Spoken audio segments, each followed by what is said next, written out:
গতকাল ইরানের উপরে আমেরিকা এবং ইসরায়েলের যৌথ হামলা শুরু হয়েছে। ইরানের রাষ্ট্রীয় টেলিভিশন দেশটার সর্বোচ্চ নেতা আয়াতুল্লাহ আলী খামেনির মৃত্যুর খবর নিশ্চিত করছেন। ইন্না লিল্লাহি ওয়া ইন্না ইলাইহি রাজিউন। সৃষ্টিকর্তা এই শহীদের মৃত্যু কবুল করুন। এখন এই যুদ্ধের ভবিষ্যৎ কি? কেউ কেউ কইতেছেন ইরানের তো আসলে পাল্টা আঘাত করার মতো তেমন কিছু নাই, কিছু ক্ষেপণাস্ত্র ছাড়া। ক্ষেপণাস্ত্র ব্যয়বহুল, এইটার একটা স্টক আছে, সেটা শেষ হয়ে যেতে পারে দ্রুত। বিমান দিয়ে বোমা মারা অনেক বেশি কস্ট এফেক্টিভ, তাই এই যুদ্ধে ইরান টিকবে না। তার উপরে আমেরিকা আর ইসরায়েল একসাথে আক্রমণ করছে, আর ইরান ওইদিকে কাতার, বাহরাইন, জর্ডান, আরব আমিরাত, সৌদি আরব আর ইসরায়েলেও একসাথে পাল্টা আক্রমণ করছে। ইরান একা অসংখ্য শত্রুদের সাথে একসাথে লড়তেছে। একা এতগুলো রাষ্ট্রের সাথে একই দিনে যুদ্ধ বাধায় দেওয়ার ইতিহাস দুনিয়াতে আর একটা আছে কিনা মিলিটারি বিশেষজ্ঞরা বলতে পারবেন। আমি খুঁজে দেখছি, পাই নাই। এটি একটা অভাবনীয় যুদ্ধ। এমন যুদ্ধ আগে কখনো হয় নাই। ইরান একটা মরণ কামড় দিছে, এমন ভাবে যে আমি তো মরবই, তোমাদের সাথে নিয়ে মরবো, এই স্টাইলে। এই যুদ্ধে ইরানকে পরাজিত হবে, অন্য পরাশক্তিগুলো কি অবস্থান নেবে? আর আমেরিকা আসলে লাগলো কেন ইরানের পিছনে? আমেরিকার লাভ কি? এই জটিল রাজনীতি বুঝলে পরিষ্কার হয়ে যাবে বিশ্ব রাজনীতি, ভূ রাজনীতি এগুলো কি আসলে কিভাবে কাজ করে। আসেন আজকার আলাপ আল্লাহর নামে শুরু করি। আলোচনা শুরুর আগে আমরা একটু সংক্ষেপে জেনে নিই আগে কি কি ঘটছিল। তাহলে ইরানের সংকট কেন তৈরি হলো সেটা বুঝতে পারবো। ইরানের পারমাণবিক কর্মসূচি নিয়ে 2000 সালের দিক থেকে পশ্চিমা দেশগুলোর সঙ্গে একটা টানাপোড়েন চলতেছিল। অভিযোগ ছিল ইরান হয়তো পারমাণবিক অস্ত্র বানাইতেছে। পৃথিবীর প্রত্যেকটা দেশে পারমাণবিক কর্মসূচি আছে, কিন্তু বাংলাদেশেরও আছে। এটা শুধু বোমা বানাইতে লাগে না, ইলেকট্রিসিটি বানাইতে লাগে, আমাদের চিকিৎসার জন্য লাগে, ক্যান্সার চিকিৎসার জন্য লাগে, রেডিওথেরাপি মেশিনে লাগে, আপনারা জানেন, এক্সরের জন্য লাগে, এমনকি বুকে যে হার্টের ডাক্তারেরা স্টেন্ট বসায় না, ওই টাইমেও লাগে। স্টেন্ট লাগাইতে গেলে দেখবেন যে ডাক্তার, নার্স, টেকনিশিয়ানরা বুকে স্যারকোনা এরকম একটা ছোট বাক্সের মতো সাদা এটা পড়ে থাকে, রেডিয়েশন মাপে ওইটা। যাই হোক, ইরান পারমাণবিক অস্ত্র বানাবে এই ভয়ে জাতিসংঘ, ইউরোপিয়ান ইউনিয়ন, যুক্তরাষ্ট্র ইরানের উপরে কঠোর অর্থনৈতিক নিষেধাজ্ঞা দেয়। ইরানের তেল রপ্তানি কমে যায়, ব্যাংকিং ব্যবস্থা প্রায় বিচ্ছিন্ন হয়ে পড়ে, অর্থনীতি স্থবির হয়ে যায়। এই অচল অবস্থা কাটাইতে 2015 সালে ইরান এবং 6 বিশ্বশক্তির মধ্যে একটা চুক্তি হয়। এটা চুক্তিটার নাম ছিল JCPOA, মানে হইতেছে joint comprehensive plan of action. কি ছিল সেই চুক্তিতে? চুক্তির মূল কথা ছিল ইরান তার পারমাণবিক কর্মসূচি সীমিত করবে, আর বিনিময়ে নিষেধাজ্ঞাটা উঠবে। পারমাণবিক কর্মসূচি সীমিত রাখা মানে প্রকৃতিতে যে ইউরেনিয়াম পাওয়া যায়, মানে যেটা থেকে পারমাণবিক শক্তি আসে আর কি, ওইটা দিয়ে কিছু হয় না, ওইটাতে ঘন করা লাগে। ঘন ঘন মানে ধরেন চিনি ছাড়া চা হইতেছে প্রাকৃতিক ইউরেনিয়াম, পাইনসা চা হইতেছে অল্প সমৃদ্ধ ইউরেনিয়াম, মানে একটু ঘন হয়েছে। হালকা মিষ্টি চা হইতেছে মাঝারি সমৃদ্ধ ইউরেনিয়াম, আর কড়া মিষ্টির চা হইতেছে বোমা তৈরির গ্রেডের অতি সমৃদ্ধ ইউরেনিয়াম। এটা কেমনে ঘন করে এই ইউরেনিয়াম? মানে মাখন তোলা দেখেছেন না, যে ঘুটা দিয়ে ঘুরায়, ঠিক ইনকে ঘুরে ঘন করে। ইরান রাজি হয় যে এই ইউরেনিয়াম সমৃদ্ধকরণটা মাঝারি পর্যায়ে রাখবে, মানে যেটা দিয়া আরামসে বিদ্যুৎ বানানো যাবে, চিকিৎসার কাজ করা যাবে। এবং আন্তর্জাতিক পারমাণবিক সংস্থা যেটা জাতিসংঘের IAEA, ওইটাকে কঠোর নজরদারির সুযোগ দেবে। নজরদারি চলতেছিল। এর ফলে চুক্তি স্বাক্ষর করার পর একটা বড় অংশের আন্তর্জাতিক নিষেধাজ্ঞা উঠায় নেওয়া হয়। ইরানের তেল রপ্তানি বাড়ে, বিদেশি বিনিয়োগও আসে। কিন্তু 2018 সালে ট্রাম্প এই চুক্তি একতরফাভাবে বাতিল করে দেয়। যুক্তি ছিল চুক্তিটা যথেষ্ট কঠোর না, মানে ট্রাম্পের পছন্দ মতো, মন মতো হয় না।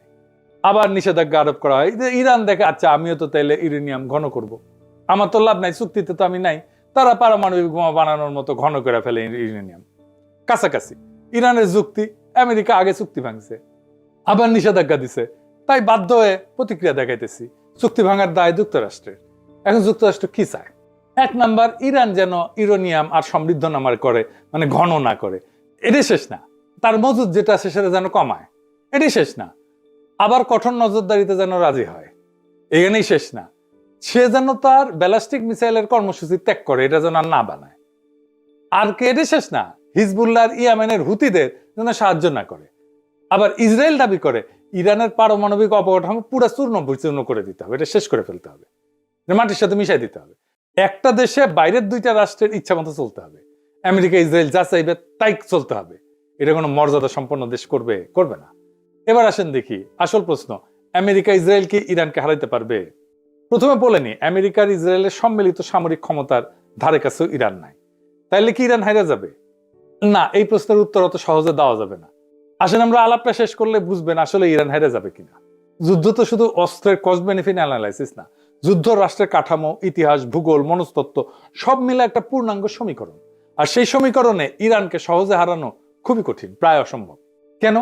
আমাদের একটু ইতিহাসে ফিরে যেতে হবে। ইরানকে বুঝতে হইলে 1953 সাল থেকে শুরু করতে হবে, যখন ইরানের তেলের মালিকানা ইরানের ছিল না, ব্রিটিশ কোম্পানি ছিল। বিপি নাম দেখেন নাই যে, এর ছিল মালিকানা ব্রিটিশ পেট্রোলিয়াম। 1953 সালে একটা ন্যাশনালিস্ট সরকার ক্ষমতায় আসে, প্রধানমন্ত্রী ছিল মোসাদ্দেক। সে তেল জাতীয়করণ করছিল। এর প্রতিক্রিয়া আমেরিকা সিআইএ কে দিয়ে অভ্যুত্থান ঘটায়, তাকে সরায়, শাহকে ক্ষমতায় বসায়। সেই ঘটনা ইরানের রাজনৈতিক চেতনায় গভীর ছাপ ফেলে। বিদেশি হস্তক্ষেপ মানে জাতীয় অপমান। এই বোধ ইরানের রাষ্ট্রীয় স্মৃতির একটা অংশ হয়ে যায়, কালেকটিভ মেমোরির একটা অংশ হয়ে যায়। তারপরে 1779 সালে বিপ্লব হয়, ইরানের বিপ্লব। শুধু ধর্মীয় আবেগ না, বরং দীর্ঘদিনের ক্ষোভ, অপমানবোধ, বিদেশি আগ্রাসন, জাতীয় সম্পদ দখলের বিরুদ্ধে একটা প্রতিক্রিয়া, সব মিলায় রাষ্ট্র একটা নতুন কাঠামো নেয়। ইরানের পর বিপ্লবের নতুন শাসন ব্যবস্থা খুব দ্রুত নিজেদের পাওয়ার কনসলিডেট করে ফেলে। সেনাবাহিনীর ভিতরে যে সমস্ত শাহপন্থী উপাদান ছিল সেগুলো ভেঙে দিয়ে তারা নিজেদের অবস্থান মজবুত করে ফেলে। ফলে বহু বছর পরেও সামরিক অভ্যুত্থান ও গণবিক্ষোভ এই সরকার কিন্তু পড়ে যায়নি। এটা কাকতালীয় না, এটা একটা কাঠামোগত ফল। কিছুদিন আগে সারা ইরানে ব্যাপক বিক্ষোভ হয়েছে না? আন্তর্জাতিক শক্তি সাপোর্ট দিচ্ছে, আমেরিকা সাপোর্ট দিচ্ছে, ইরান সরকার বর্বরভাবে রক্তপাত ঘটায় বিক্ষোভ দমন করছে। হাসিনার মতো পড়ে যায় না কিন্তু। যদিও ইরানের সমাজ গভীরভাবে বিভক্ত হয়েছে। ইরানের বর্তমান রেজিম পছন্দ করে না, এমন ইরানিয়ানদের সংখ্যা বাড়ছে অনেক। 1980 সালে ইরাক আক্রমণ করে ইরানকে। প্রথম থেকে ইরান দুর্বল ছিল, এলাকা দখল হয়ে যায়। কিন্তু 1982 সালের মধ্যে ইরান অধিকাংশ দখলকৃত এলাকা পুনরুদ্ধার করে ফেলে। সাদ্দাম হোসেন ভাবছিলেন যে আক্রমণে ইরানের ভিতরে একটা অভ্যুত্থান হবে, বিপ্লবী সরকার পড়ে যাবে। বাস্তব হয়েছে উল্টা। যুদ্ধ রাষ্ট্রকে আরো সংহত করছে। জনগণ, সামরিক বাহিনী সবাই সরকারের পিছনে দাঁড়াইছে। এই যুদ্ধ দীর্ঘায়িত হয়েছিল, বিপুল প্রাণহানি হয়েছিল। খোমেনি আপোষহীন ছিলেন। তিনি আমেরিকা, সোভিয়েত দুই শক্তিকে গ্রেট শয়তান বলছিলেন। এর ফলে ইরাক ইরান যুদ্ধের সময় আমেরিকা, সোভিয়েত ইউনিয়ন, আরব রাষ্ট্র অনেকেই ইরাককে সাহায্য দেয়। সেজন্যই যুদ্ধটা দীর্ঘ হয়। তবুও ইরান রাষ্ট্র হিসেবে ভেঙে পড়েনি, বরং দীর্ঘ যুদ্ধ তাকে আরো যুদ্ধ সহনশীল রাষ্ট্রে পরিণত করছে। এই আক্রমণ ইরানকে আরো সংহত করবে কিনা সেটা আগামী কয়েকদিনের দুনিয়া দেখবে। খামেনির মৃত্যুর পরে কি ঘটবে এখন অনুমান করা শক্ত, কিন্তু সম্ভাব্য সিনারিও কি হইতে পারে সেটা আমরা একটু আলাপ করতে পারি। যদি শুধু আকাশ থেকে বোমা মারা হয়, তাতে সামরিক স্থাপনা ক্ষতিগ্রস্ত হইতে পারে, কিন্তু রেজিম চেঞ্জ হয় না, সরকার পতন নিশ্চিত হয় না। ইতিহাসে দেখা গেছে নো ফ্লাই জোন বলেন, দীর্ঘ বোমা বর্ষণ বলেন, এসব চলতে পারে বছরের পর বছর, কিন্তু স্থল আক্রমণ ছাড়া, গ্রাউন্ড ইনভেশন ছাড়া রেজিম চেঞ্জ করা কঠিন। ইরানে গ্রাউন্ড ইনভেশন কেন কঠিন? প্রথমত ভূগোল। স্থল পথে ইরানে ঢুকতে গেলে পশ্চিম ইরানের দীর্ঘ জাগ্রস পর্বতমালা অতিক্রম করতে হবে। পাহাড়ি ভূখণ্ডে বড় আকারের সেনা, ট্যাঙ্ক, সরবরাহ লাইন এগুলো এগায় নেওয়া খুব কঠিন। সরু গিরিপথ থাকে, উঁচু নিচু পথ থাকে। এখানে যারা প্রতিরক্ষা করে, ডিফেন্স করে, তাদের বেশি সুবিধা। ইরান মূলত একটা বিশাল উচ্চভূমি, চারপাশে পর্বতমালা, মাঝখানে মরুভূমি, আর জনবসতি অনেক জায়গায় পাহাড়ের ভেতরে, আড়ালে। এই ভূগোল আক্রমণকারীদের জন্য তিনভাবে বিপজ্জনক। একটা হচ্ছে মেকানাইজড বাহিনী, এগুলো ট্যাঙ্ক ইত্যাদি, গাড়ি, বহর টহর এই সমস্ত নিয়ে যখন যায়, আগাইতে যায়, তখন গতি কমে যায়। সংকীর্ণ উপত্যকার মধ্যে দিয়ে যেতে হয়। চোখ পয়েন্ট আছে, মানে যেখানে আটকায় যেতে পারে। এসব জায়গায় কনভয় আটকায় গেলে ক্ষয়ক্ষতি দ্রুত পারে, উপর থেকে আক্রমণ করবে। যারা ডিফেন্স করে তাদের এখানে সুবিধা, উচ্চভূমি থেকে নজরদারি করতে পারে, অ্যাম্বুশ করতে পারে, প্রতিরক্ষা লাইন তৈরি করা তুলনামূলকভাবে সহজ। ইরান সবসময় এই অ্যাডভান্টেজে থাকবে। রাজধানী বা নগরগুলো এগুলো ইনসুলেটেড, মানে বড় শহরগুলো অনেকটাই পাহাড়ি বলয়ে সুরক্ষিত, চারিপাশে পাহাড়। দ্রুত ধাক্কায়, কুইক থ্রাস্ট যেটাকে বলে মিলিটারি ভাষায়, এটা ফল আনা কঠিন। ইরান সমতল ইরাকের মতো না, এখানে ভূগোল নিজেই এক ধরনের প্রতিরক্ষা বাহিনী হয়ে থাকে। এরপর আছে লজিস্টিক্স বা সরবরাহ। ইনভেশন মানে শুধু সৈন্য যাওয়া না, এটা সাপ্লাইয়ের যুদ্ধও বটে। স্থল আক্রমণে জেতা মানে সাপ্লাই চেনের উপরে বেঁচে থাকা, সাপ্লাই লাইনের উপরে বেঁচে থাকা। প্রত্যেক দিন বিপুল জ্বালানি, গোলা বারুদ, খাবার, যন্ত্রাংশ এই সমস্ত দীর্ঘ রুটে এনে পৌঁছাইতে হবে। পাহাড়, মরুভূমি এই সমস্ত পরিবেশে কনভয় ট্রান্সপোর্ট ইন্টেন্সিভ এবং সিকিউরিটি ইন্টেন্সিভ হয়। একবার সাপ্লাই লাইন যদি ভেঙে যায়, তাহলে ফ্রন্ট লাইনের শক্তি থাকলেও এটা কার্যত থেমে যায়, কাজ করতে পারে না, আক্রমণ করতে পারে না। এটাই বড় পার্থক্য। গ্রাউন্ড ক্যাম্পেনে আপনার যুদ্ধ ক্ষমতা নির্ভর করে সাপ্লাই পৌঁছায় কিনা এটার উপরে। এরপর আছে এন্ট্রি প্রবলেম, কোন দিক থেকে ঢুকবে। এটা এই রাজনীতিতে অনেক সময় সামরিক সমস্যার চেয়েও বড় হয়ে যায়। ইরানে বড় স্কেলে স্থল আক্রমণ করতে গেলে প্রতিবেশী দেশগুলোর ঘাঁটি, করিডোর দরকার পড়বে, কিন্তু আঞ্চলিক রাষ্ট্রগুলো রাজনৈতিক ঝুঁকি নিতে চায় না। নিজেদের ভিতরে অস্থিরতা, ইরানের পাল্টা আঘাত এই সমস্ত কারণে এই অ্যাক্সেসটা দিতে চায় না এবং দেয়ও নি কেউ। এই জন্য অপারেশনাল প্ল্যানিং খুব জটিল হয়ে যায়। ইরান যেটা সিকিউরিটি স্ট্র্যাটেজি নিয়ে চলে, এটার একটা প্রতিরক্ষার ধারণা আছে। এটাকে বলে A2AD প্লাস অ্যাসিমেট্রিক। এটা দিয়ে সময় কেনে এবং খরচ বাঁচায়। A2AD এটা আবার কি আসলে এটা বুঝে দেখি। এনা সামরিক টার্ম ইউজ করলাম আর কি, কুল লাগে এনা এগুলো শুনলে, বুঝে কই। A2AD মানে হচ্ছে অ্যান্টি অ্যাক্সেস, দুইটা এ, সেজন্য A2AD মানে হচ্ছে এরিয়া ডিনাল। সহজ ভাষায় শত্রুকে ঢুকতে দিও না, ঢুকলেও আরামে চলতে দিও না। ধরেন কেউ আপনার বাড়িতে ঢুকতে চায়, আপনি কি করবেন? গেটের সামনে কাটা বসাবেন, রাস্তা ব্লক করবেন, চারপাশে নজরদারি বসাবেন, ঢুকলে আঘাত করবেন। ইরানও সমুদ্র এবং আকাশপথে ঠিক এইটাই করে। উপসাগরে ছোট ছোট দ্রুতগামী নৌকা থাকে, সমুদ্রে মাইন পথ থাকে, দূরপাল্লা ক্ষেপণাস্ত্র থাকে, ড্রোন থাকে, এয়ার ডিফেন্স থাকে। উদ্দেশ্য হচ্ছে আমেরিকা বা অন্য কেউ যেন সহজে বাহিনী ঢুকাইতে না পারে।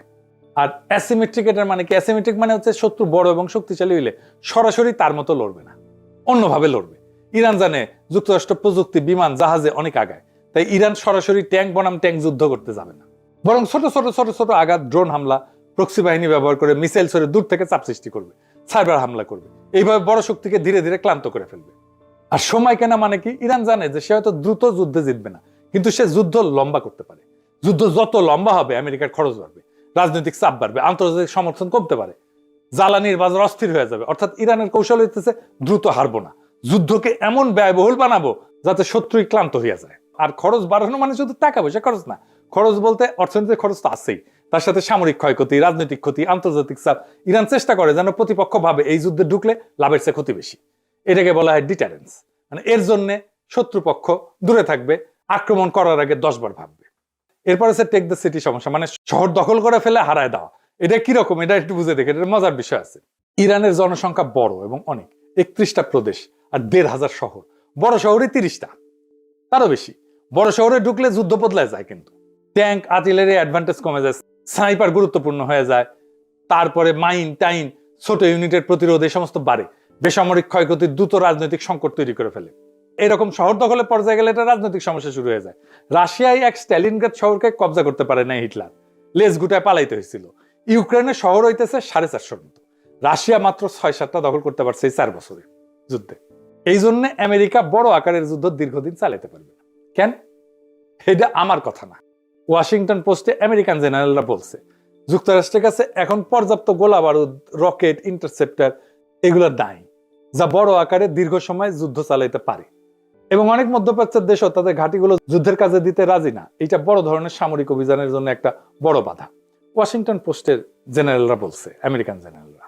আর 2 নম্বরে দিচ্ছে রাজধানী পতন মানে রাষ্ট্রে পতন না। তেহরান দখল হইলেও সরকার পূর্বাঞ্চলে সরে যায় যুদ্ধ চালাইতে পারে। ইতিহাসে বহুবার দেখা গেছে রাজধানী হারা রাষ্ট্র লড়াই চালায় গেছে। মস্কোতেই তাই হয়েছে, নেপোলিয়ান গেছে, মস্কো দখল করছে, ওরা চলে গেছে দূরে, পরে আবার ফিরে আসছে। এবং নেপোলিয়ান ওই রাশিয়ার যুদ্ধে হারছিল, কিছুই করেনি, শুধু বসেছিল রাশিয়ান সোলজাররা। যাই হোক, তৃতীয়ত রাজনৈতিক মনস্তত্ত্ব। বাইরে থেকে হামলা হলে সরকার এটাকে বিদেশি আগ্রাসন হিসেবে তুলে ধরতে পারে, জাতীয়তাবাদী ঐক্য তৈরি করতে পারে। যে জনগোষ্ঠী সরকারের সমালোচক তারাও অনেক সময় দেশের প্রশ্নে একসাথে দাঁড়ায় যায়। দেখেন ইরানে বোমা মারতেছে, যে যুদ্ধ শুরু হইতেছে, জন্য ইরানিরা খুশি যে তারা জবাব দিতে পারে। চতুর্থত আমেরিকার নিজস্ব রাজনৈতিক বাস্তবতা। বড় আকারের স্থলযুদ্ধ মানে বিপুল খরচ, দীর্ঘ সময় আভ্যন্তরীণ রাজনৈতিক চাপ। শুধু নৌ এবং বিমান শক্তি দিয়ে সীমিত হামলা চালানো তুলনামূলকভাবে সহজ, কিন্তু স্থল বাহিনী মোতায়েন করা একটা ভিন্ন মাত্রার সিদ্ধান্ত। আর একটা দিকে হচ্ছে এয়ার স্ট্রাইকও কিন্তু সস্তা না। আধুনিক জেট বিমানে প্রত্যেক ঘন্টার ফ্লাইং খরচ, নির্ভুল অস্ত্রের মূল্য, সব মিলায় দীর্ঘমেয়াদী বোমাবর্ষণও কিন্তু খুব ব্যয়বহুল। যদি দ্রুত রাজনৈতিক ফল না আসে, তাতে আক্রমণকারী পক্ষের আগ্রহ কমে যেতে পারে। ইয়েমেনে হুতিদের উপরে দীর্ঘ বোমাবর্ষণ করছে আমেরিকা, তা হুতিরা আত্মসমর্পণ করছে? করে নাই।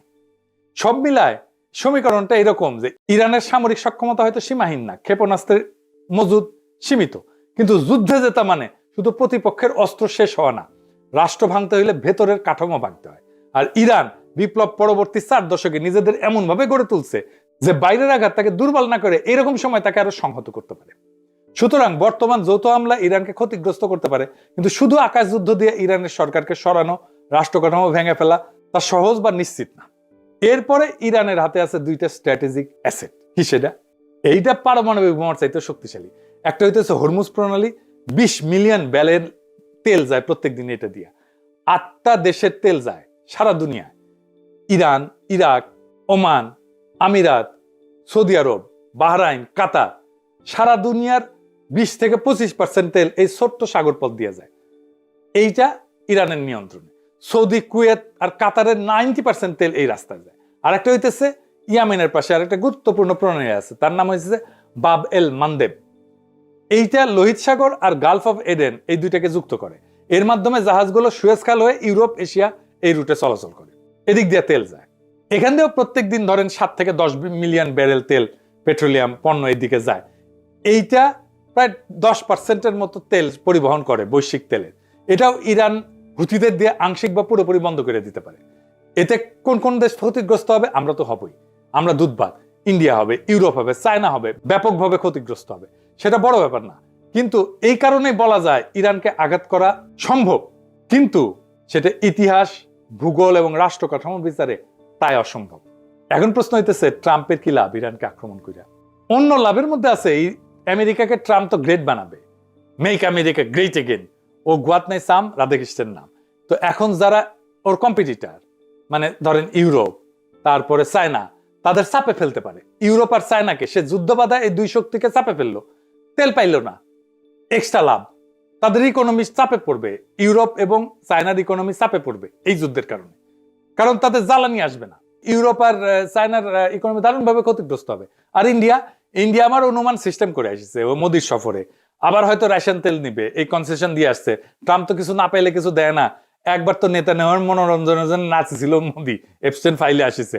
এইবার আমার অনুমান আফগানিস্তান আর পাকিস্তানের মধ্যে যুদ্ধটা ওই মোদি লাগাইছে, পাকিস্তানকে সীমান্তে বিজি রাখবে। এখন তালেবান আর ইন্ডিয়া তো জিগরি দোস্ত, পাকিস্তান যেন কোনোভাবে আর এইদিকে নজর দিতে না পারে, সাহায্য করতে না পারে ইরানরে। সে তো আবার ইরানের বন্ধু। আবার ভারতীয় রাষ্ট্রায়ত্ত company India ports global limited, সে ইরানের চাবাহারের শহীদ বেহেশতি টার্মিনাল পরিচালনা করে। ভারত সেখানে ক্রেন, কার্গো হ্যান্ডলিং এই সমস্ত ইকুইপমেন্ট বসাইছে। এখান থেকে কোনো গোয়েন্দা তথ্য নিতে পারে। এই পোর্ট হয়তো তাদের কাজে লাগতে পারে ইসরায়েলের। ইরানের এই পোর্ট ম্যানেজমেন্টের দায়িত্ব তো উচিত হয় না দেওয়া ইন্ডিয়ারে, ইরানের। ওরা তো সবার বেশি বুঝে। আবার ওমানের ডোকোমেও একটা পোর্ট আছে যেখানে লজিস্টিক অ্যাক্সেস আছে, মেইনটেনেন্স অ্যাক্সেস আছে ইন্ডিয়ার। এটা আবার হরমুজ প্রণালীর জাস্ট বাইরে। ফলে পারস্য উপসাগরের উত্তেজনা হইলে বিকল্প অপারেশন পয়েন্ট হিসেবে এটা কাজ করতে পারে। হয়তো ইন্ডিয়া এই পোর্টগুলো থেকে কোনো সাহায্য দিবে ইসরায়েলকে, আমেরিকাকে, হইতে পারে গোয়েন্দা তথ্য বা লজিস্টিক্স। ইরান হয়তো সামরিক দিক থেকে দুর্বল, কিন্তু ইরান কোনো ফাঁকা মরুভূমি রাষ্ট্র না। 1953 সালের অপমান, 1979 সালের বিপ্লব, 8 বছরের যুদ্ধ, এই রাষ্ট্রের ডিএনএতে বেঁচে থাকার রাজনীতি বসে আছে। খামেনি নিহত হয়েছে, তাহলে হয়তো নেতৃত্ব বদলাবে, কিন্তু রাষ্ট্র কি ভেঙে পড়বে? ইতিহাস বলে খুব সহজ না। যদি শুধু আকাশ হামলা হয়, অবকাঠামো ক্ষতিগ্রস্ত হবে, কিন্তু রেজিম চেঞ্জ এটা স্থল আক্রমণ ছাড়া প্রায় অসম্ভব। ইরান হয়তো দুর্বল, কিন্তু কোন ঠাসা রাষ্ট্র সবচেয়ে বিপজ্জনক হয়? এই যুদ্ধের ফল নির্ভর করবে কে বেশি শক্তিশালী তার উপরে না, বরং কে বেশি সময় ধরে টিকতে পারবে তার উপরে। আর বিশ্ব রাজনীতি আজ আবার প্রমাণ করছে, ভূ রাজনীতি মানে মানচিত্রের রেখা না। ভূ রাজনীতি মানে শক্তি, স্মৃতি, অর্থনীতি আর প্রতিরোধের সমীকরণ। আসন্ন দিনগুলো নির্ধারণ করবে এটা কি একটা সীমিত সামরিক অভিযান, নাকি নতুন এক বৈশ্বিক অস্থিরতার সূচনা। আল্লাহ আমাদেরকে সবাইকে হেফাজত করুন। এই রক্তক্ষয়ী যুদ্ধ বন্ধ হোক। ইনকিলাব জিন্দাবাদ।